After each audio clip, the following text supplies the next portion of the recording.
Hello guys, welcome back to another video. In today's video, I'm going to show you how to add the Grok widget to your iPhone home screen step by step. This will let you quickly access the app without even opening it manually every time. So without wasting any time, let's get started. The first thing you need to do is open the App Store. In the search bar, type Grok and check if you're using the latest version of the app. If there's an update available, make sure to update it first. This is important because sometimes widgets won't appear if the app isn't updated. Once the app is updated, go back to your home screen. Now press and hold on any empty area of the screen until the apps start shaking and the edit mode appears. After that, tap on the plus icon at the top corner of your screen to open the widget menu. In the search bar, type Grok.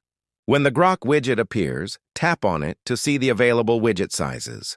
Choose the size you prefer, then tap Add Widget. You can also drag and position it anywhere on your home screen. Once you're happy with the placement, tap Done in the top corner. Now your Grok widget is successfully added.